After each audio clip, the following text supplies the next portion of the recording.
If you had to help an agent out there that's struggling, they're not where they want to be yet, and maybe they're new, but they're like, man, I may quit. I'm thinking about it.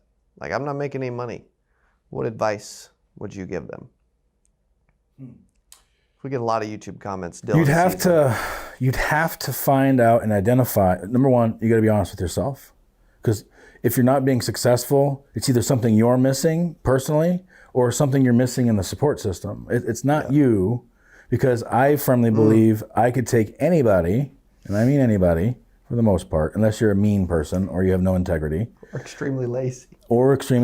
But most people I could take that want to succeed, and I could teach you how to do this. It might not happen in 2 years, right?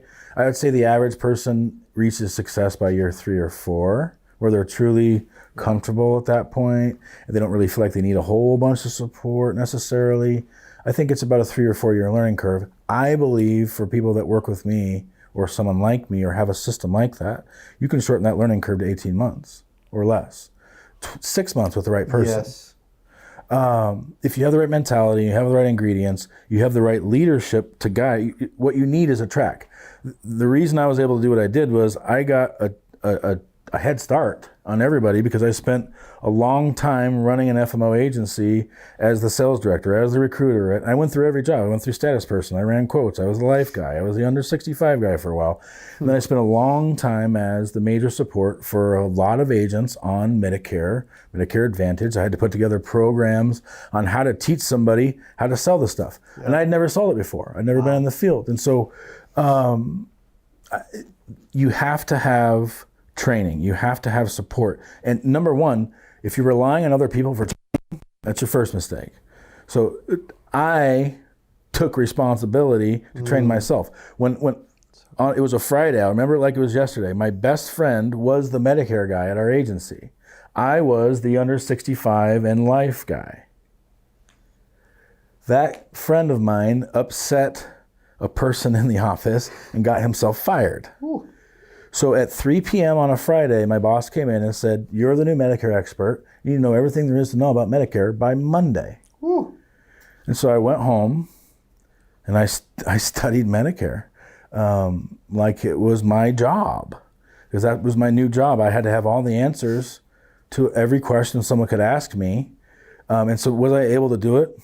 I mean, I would give myself a B on knowledge after that weekend. I went from I have known nothing to where I memorize stuff in a different way than most people. And so I categorize, I memorize, and so it's all in here now. And so I was able to take that and then over time develop stuff. And so that's my number one recommendation. If you don't know Medicare up one side and down the other, and you don't know all the products up one side and down the other, you're at a distinct disadvantage over everybody else who does. Yeah. And so study, study, study. Practice, practice, practice. I don't care if you got to call your aunt, your mom, your sister, whoever, have them pretend to be a consumer and throw curveballs at you. Your consumers are going to throw curveballs at you. They're going to leave stuff out. They're going to, I forgot about that medication. I forgot about this. I forgot about that. And you've got to have a plan in place to how do I fix it? How do I overcome it?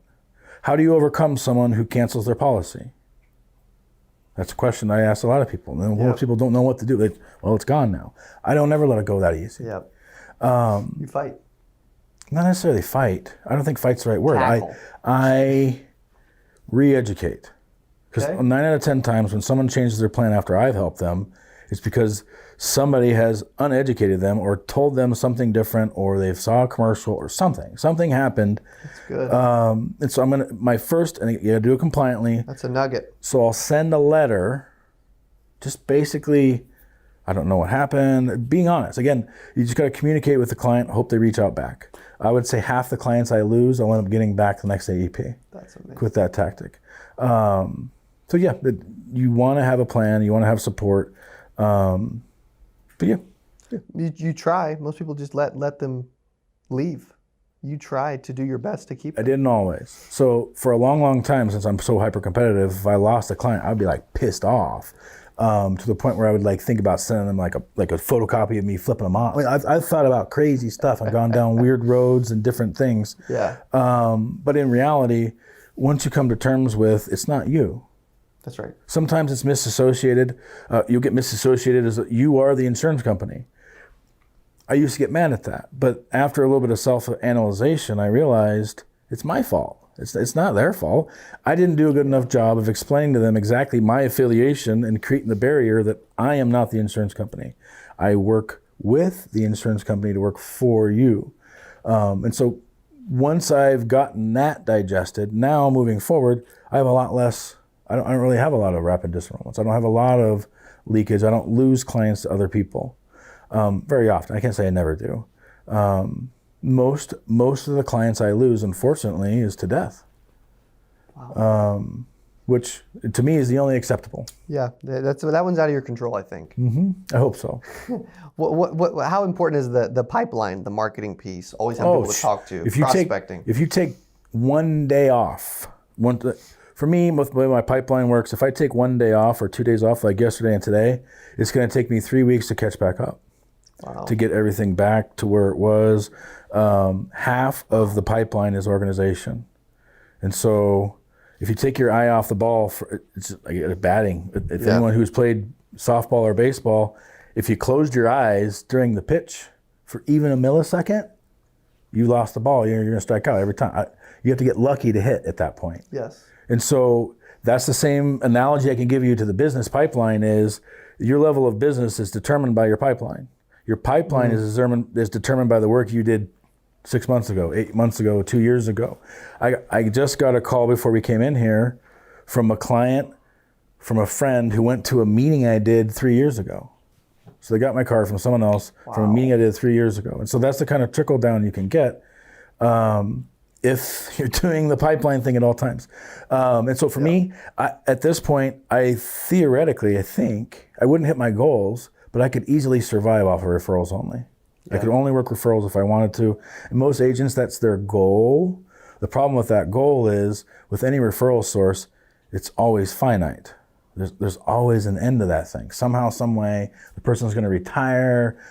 At the financial advisor you're getting referrals from, the doctor's office is going to hire a new person. Something's going to happen, and you're going to lose that referral source. And so for me, I'm always still working leads. I'm always still generating leads. Why? Because if something hits the fan and I have to now rely on leads again, I don't want to be busting rust off. I don't want to be reformulating how to work the leads. I want to be dialed in, ready to where I could just start back over and rebuild it right back up.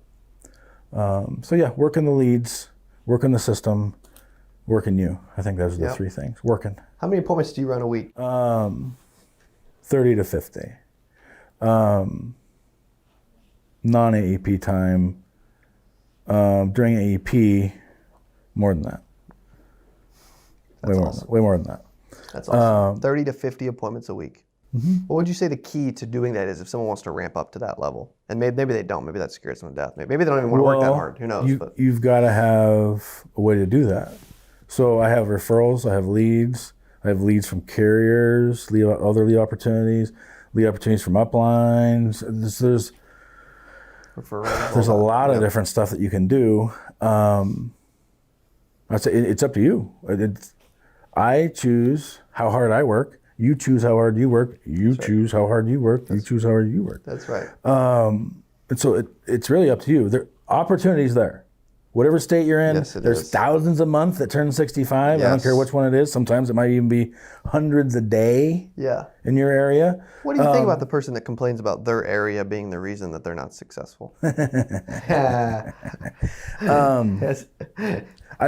driven 1,000 miles in a day for appointments.